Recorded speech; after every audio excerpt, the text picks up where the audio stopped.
Jangan potong kuku pada waktu maghrib. Mesti korang ingat benda tu semua tak logik kan? Samalah juga dengan pemilik cerita ni. Tapi lepas kena, dia sendiri menyesal.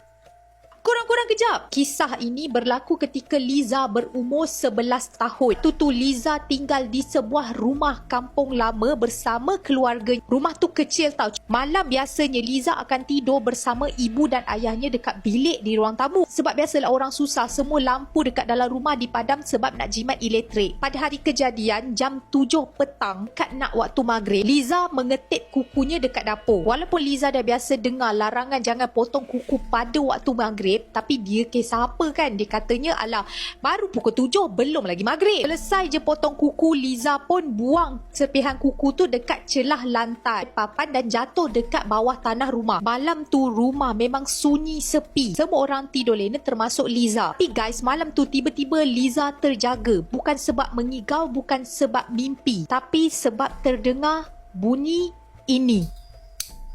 Bunyi tu datang daripada dapur. Bunyi orang tengah potong kuku. Liza terkedu tau, sebab siapa yang nak potong kuku waktu malam macam ni? Liza rasa nak tahu sangat. Jadi Liza bangun perlahan-lahan daripada tempat tidur, tengok sendiri siapa yang potong kuku dekat dapur. Elok je dia bangun, tiba-tiba ibu dia tarik tangan Liza. Dan korang tahu tak ibu dia cakap apa? Liza, tidur, jangan bangun. Tak ada siapa pun dekat dapur tu. Tidur sekarang. Liza terkejut dengan apa yang mak dia cakap. Dia terus baring, tapi dia memang tak boleh tidur sebab dia masih dengar lagi bunyi orang potong kuku dekat dapur. Waktu tu Liza rasa meremang. Dia menyesal dia langgar pantang jangan potong kuku pada waktu maghrib. Kata Liza, persoalan tu terjawab beberapa tahun selepas tu. Bila dia terdengar dan terbaca ada juga pengalaman orang lain yang diganggu selepas potong kuku pada waktu maghrib. Rupa-rupanya potong kuku pada waktu maghrib sebenarnya boleh mengundang makhluk halus.